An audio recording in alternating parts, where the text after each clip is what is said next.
Halo teman-teman, hari ini kami akan menjelaskan tentang hakikat teori dan alternatif teori filsafat ilmu. Hakikat teori. Manusia selalu berusaha menemukan kebenaran. Banyak cara telah ditempuh untuk memperoleh kebenaran, antara lain dengan menggunakan rasio seperti para rasionalis dan melalui pengalaman atau empiris. Pengalaman-pengalaman yang diperoleh manusia membuahkan prinsip-prinsip yang terkadang melampaui penalaran rasional. Kejadian-kejadian yang berlaku di dalam itu dapat dimengerti. Struktur pengetahuan manusia menunjukkan tingkatan-tingkatan dalam hal menangkap kebenaran. Setiap tingkatan pengetahuan dalam struktur tersebut menunjukkan tingkat kebenaran yang berbeda. Pengetahuan indrawi merupakan struktur yang terendah. Tingkat pengetahuan yang lebih tinggi adalah pengetahuan rasional dan intuitif. Tingkat yang lebih rendah menangkap kebenaran secara tidak lengkap, tidak struktur, dan pada umumnya kabur, khususnya pada pengetahuan indrawi dan naluri. Oleh sebab itulah, pengetahuan ini harus dilengkapi dengan pengetahuan yang lebih tinggi. Pada tingkat pengetahuan rasionalis ilmiah, manusia melakukan penataan pengetahuannya agar terstruktur dengan jelas. Metode ilmiah yang dipakai dalam suatu ilmu tergantung dari objek ilmu yang bersangkutan. Macam-macam objek ilmu antara lain fisiko-kimia, makhluk hidup, psikis, sosiopolitis, humanistis, dan religius. Filsafat ilmu memiliki 3 cabang kajian, yaitu ontologi, epistemologi, dan aksiologi. Ontologi membahas tentang apa itu realitas. Dalam hubungannya dengan ilmu pengetahuan, filsafat ini membahas tentang apa yang bisa dikategorikan sebagai objek ilmu pengetahuan. Epistemologis membahas masalah metodologi ilmu pengetahuan. Dalam ilmu pengetahuan modern, jalan bagi diperolehnya ilmu pengetahuan adalah metode ilmiah dengan pilar utamanya rasionalisme dan empirisme. Aksiologi menyangkut tujuan diciptakan ilmu pengetahuan, mempertimbangkan aspek pragmatis dan materialistis. Kerangka filsafat di atas akan memudahkan pemahaman mengenai keterkaitan berbagai ilmu dalam mencari kebenaran.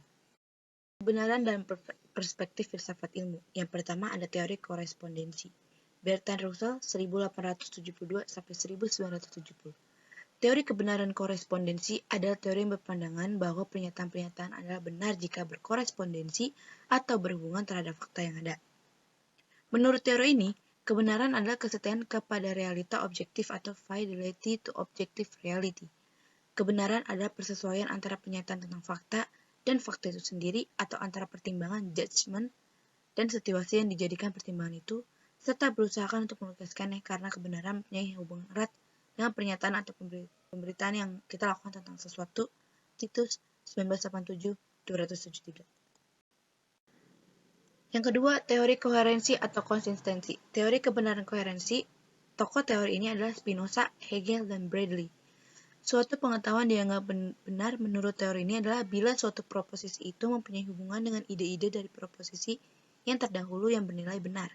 Jadi, kebenaran dari pengetahuan itu dapat diuji melalui kejadian-kejadian sejarah atau melalui pembuktian logis atau matematis. Teori ini menganggap bahwa suatu pernyataan dapat dikatakan benar apabila pernyataan itu bersifat koheren atau konsisten dengan pernyataan-pernyataan sebelumnya yang dianggap benar.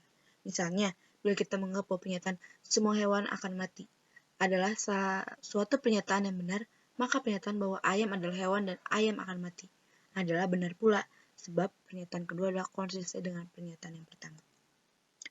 Charles 1839-1914. Teori pragmatik dicetuskan oleh Charles S. Peirce dalam sebuah makalah yang terbit pada tahun 1878 yang berjudul How to Make Ideals Clear. Teori ini kemudian dikembangkan oleh beberapa ahli filsafat yang kebanyakan adalah berkebangsaan Amerika yang menyebabkan filsafat ini sering dikaitkan dengan filsafat Amerika. Teori performatif. Teori ini menyatakan bahwa kebenaran diputuskan atau dikemukakan oleh pemegang otoritas tertentu. Contohnya, mengenai penetapan 1 Syawal. Sebagai Muslim, Indonesia mengikuti fakta atau keputusan MUI atau pemerintah, sedangkan sebagian yang lain mengikuti fatwa ulama tertentu atau organisasi tertentu. Masyarakat menganggap hal yang benar adalah apa-apa yang diputuskan oleh pemegang otoritas tertentu walaupun tak jarang keputusan tersebut bertentangan dengan bukti-bukti empiris. Ada teori konsensus. Suatu teori dinyatakan benar jika teori itu berdasarkan pada paradigma atau perspektif tertentu dan ada komunitas ilmuwan yang mengaku atau mendukung paradigma tersebut. Masyarakat sains biasa mencapai konsensus yang kokoh karena adanya paradigma.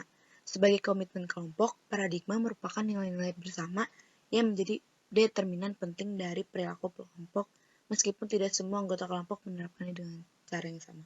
Yang keenam, ada teori kebenaran sintaksis, yaitu teori ini berkembang di antara para filsuf analisa bahasa seperti Friedrich Schleiermacher. Menurut teori ini, suatu pernyataan dianggap benar bila pernyataan itu mengikuti aturan sintaksis atau gramatika yang baku. Misalnya, saya dapat memahami dengan benar dan tepat tulisan di jurnal wacana mengenai hubungan masyarakat dengan lingkungan sosial budaya. Yang ketujuh, teori kebenaran semantis. Menurut teori kebenaran semantis, suatu proposisi memiliki nilai benar dan ditinjau dari segi arti atau makna. Apakah proposisi itu pangkal tumpuannya pengacu referen yang jelas? Jadi, memiliki arti maksudnya menunjuk pada referensi atau kenyataan juga memiliki arti yang bersifat definitif. Teori kebenaran non-deskripsi. Teori ini dikembangkan oleh penganut filsafat fungsionalisme. Jadi, menurut teori ini, suatu statement atau pernyataan itu akan mempunyai nilai benar ditentukan atau tergantung peran dan fungsi pernyataan itu. Yang ke-9, teori kebenaran logis. Teori ini dikembangkan oleh kaum positivistik. Menurut teori ini, bahwa problema kebenaran hanya merupakan kekacauan bahasa saja, dan hal ini akibatnya suatu pemborosan, karena pada dasarnya apa pernyataan yang hendak dibuktikan kebenarannya memiliki derajat logik yang sama yang masing-masing saling melingkupinya. Yang ke-10, agama sebagai teori kebenaran. Manusia adalah makhluk pencari kebenaran. Salah satu cara untuk menemukan suatu kebenaran adalah melalui agama. Agama dengan karakteristiknya sendiri memberikan jawaban atas segala persoalan asasi yang dipertanyakan manusia, baik tentang alam, manusia, maupun Tuhan.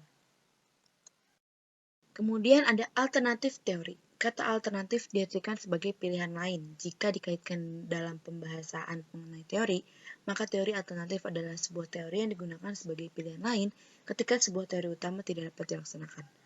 Teori alternatif tidak terpaku hanya untuk suatu ilmu saja, namun diaplikasikan dalam berbagai disiplin ilmu. Contoh dari alternatif teori adalah teori kemiripan negara dan teori skala ekonomis dalam bidang perdagangan, grounded theory dalam penelitian kualitatif, dan juga teori konflik dalam kekerasan dalam sosiologi. Pengetahuan yang diperoleh dari pendekatan ilmiah melalui suatu penelitian yang berdasarkan pada teori tertentu. Teori tersebut berkembang menjadi penelitian ilmiah, yaitu penelitian sistematik yang terkontrol. Berdasarkan data empiris, dan jika dilakukan penelitian yang sama dengan kondisi yang sama, maka hasilnya sama dengan sebelumnya, dan terbukti diuji oleh siapa saja yang hendak mengujinya. Izam Fatanu, 2012, 100. Dalam metode ilmiah yang dapat mengantar pada sistem kerja keilmuan, itu terdiri atas dua, yaitu pendekatan deduktif dan pendekatan induktif. Deduktif yaitu dari peristiwa-peristiwa, namun yang diselidiki didapatkan kesimpulan khusus. Sedangkan induktif yaitu dari peristiwa khusus yang diselidiki didapatkan kesimpulan umum. Metode pendekatan deduktif dan induktif ini juga lazim digunakan pada sistematika penulisan karya ilmiah dalam menyusun kerangka berpikir yang lebih sistematis. Berdasarkan metode pendekatan itu pula, maka tahapan dari sistem kerja keilmuan antara lain, yang pertama ada observasi, yaitu menghimpun fakta-fakta dari objek yang studi. Yang kedua, klasifikasi data dan informasi. Yang ketiga, melakukan generalisasi empiris, yaitu membentuk definisi dan pelukisan umum, serta melakukan analisa tentang fakta-fakta yang ditemukan. Eksperimentasi atau percobaan.